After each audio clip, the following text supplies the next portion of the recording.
You are a beginner in baking and you want to bake a simple vanilla cake, and obviously you have tried baking once or twice, but the outcome has been horrible. I can guarantee you that this simple cake recipe is going to turn out moist, fluffy, and it's going to be very delicious, and it's going to be perfect for any occasion. That is, if you're going to be enjoying some 4 o'clock tea, a birthday that you're going to be making for your kid, it's going to be delicious. And also, I have 2 more videos that are listed in the description box down below about baking for beginners.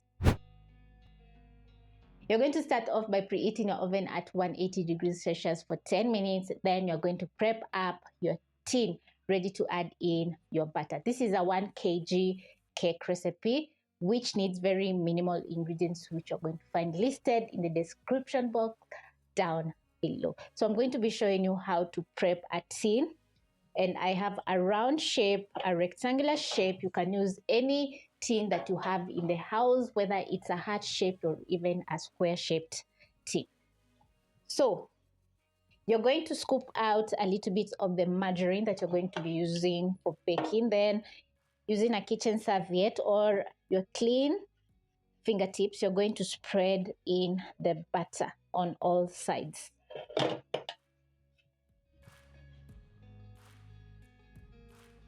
A parchment paper is very crucial when it comes to baking, but sometimes due to unavoidable circumstances, you can't get some parchment paper. So this is the way to go. Just make sure every side is fully covered with margarine. Then the next step is going to be dusting with a little bit of all-purpose flour. So I'm going to add in around a teaspoon. Then I'm going to toss. Then I'm going to shake all around, making sure all the sides are fully covered with the flour. And once done, you're going to tap out the excess flour. And this is how your tin is going to be looking. As you can see, all sides are fully covered with the flour. As you can see, all sides are fully covered with the margarine and flour.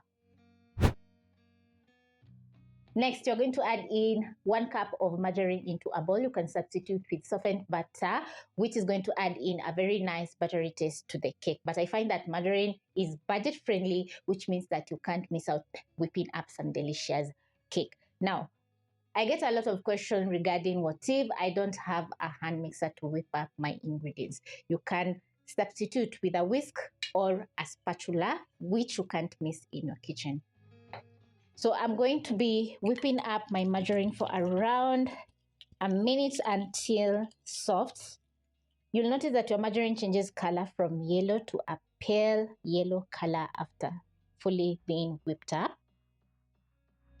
When the margarine is fully whipped up, this is how it's going to be looking. So you're going to add in 1 cup of sugar, mix up using your whisk. Sometimes I get comments like my cake is too sweet. So if you're not a sweet tooth, the recipe calls for 1 cup of sugar. You can reduce a little bit, maybe add in 3/4 cup of sugar or maybe half a cup of sugar. Adjust the sweetness to your own liking. Next, you're going to crack in 3 eggs into the bowl.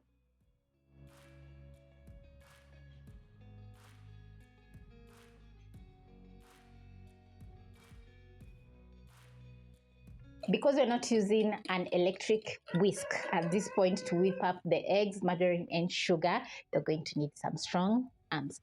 So the whipping is going to take around 4 to 5 minutes at most, because you need to fully whip up the eggs so that your cake can turn out very moist and fluffy.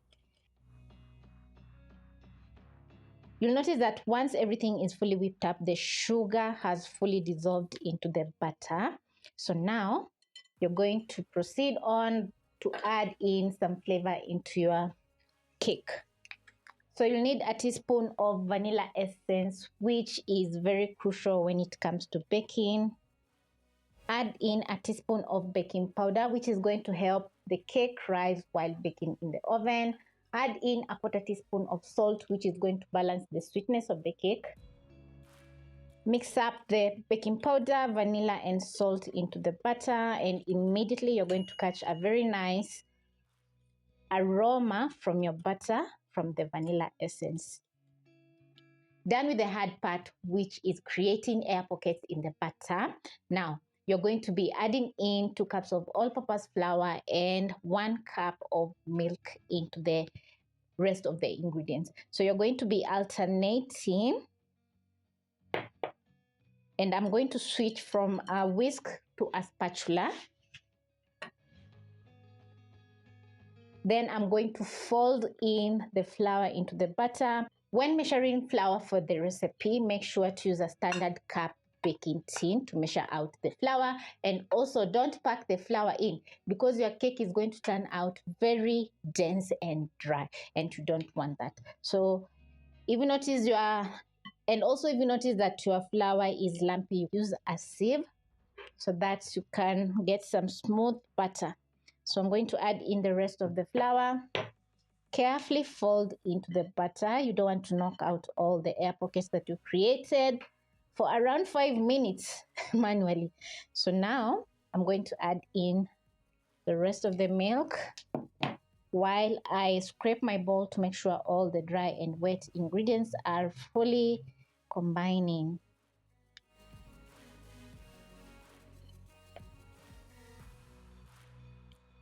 Once your butter is smooth, avoid over mixing because the cake is going to turn out very dry and you need a moist, fluffy cake. So now I'm going to transfer my butter to my prepped up tin, and the spatula is going to help me transfer all the butter into the tin.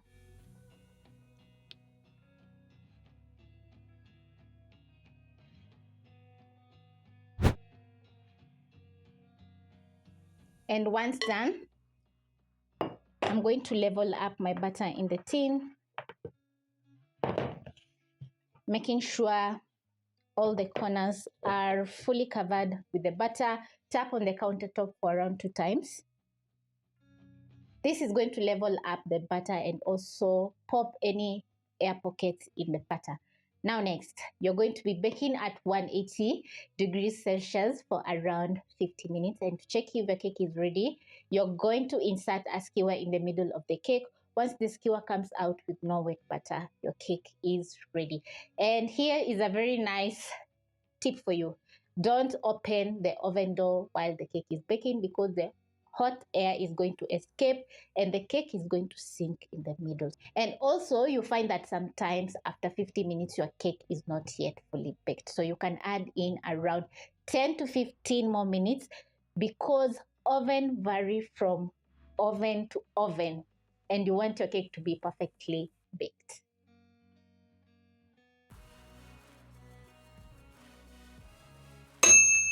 A cooling rack is very essential when it comes to baking because it helps the cake cool down completely without absorbing moisture.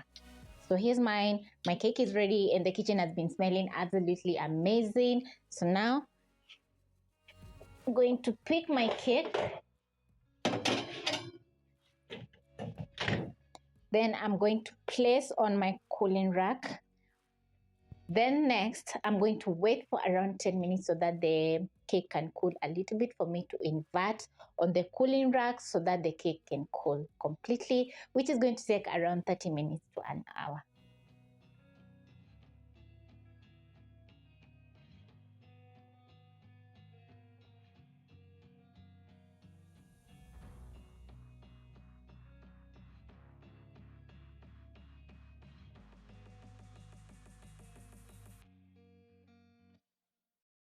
I'm going to use a serrated knife to cut into my cake and just look how moist it's looking. Once I press into the cake just like this, it springs right back up, which means that it's very fluffy, very moist, and as you can see, the crumb texture is absolutely amazing. That means that it's perfect for a birthday because it's fluffy, very delicious, and it's a simple cake which you can't miss out trying. Catch you on my next episode.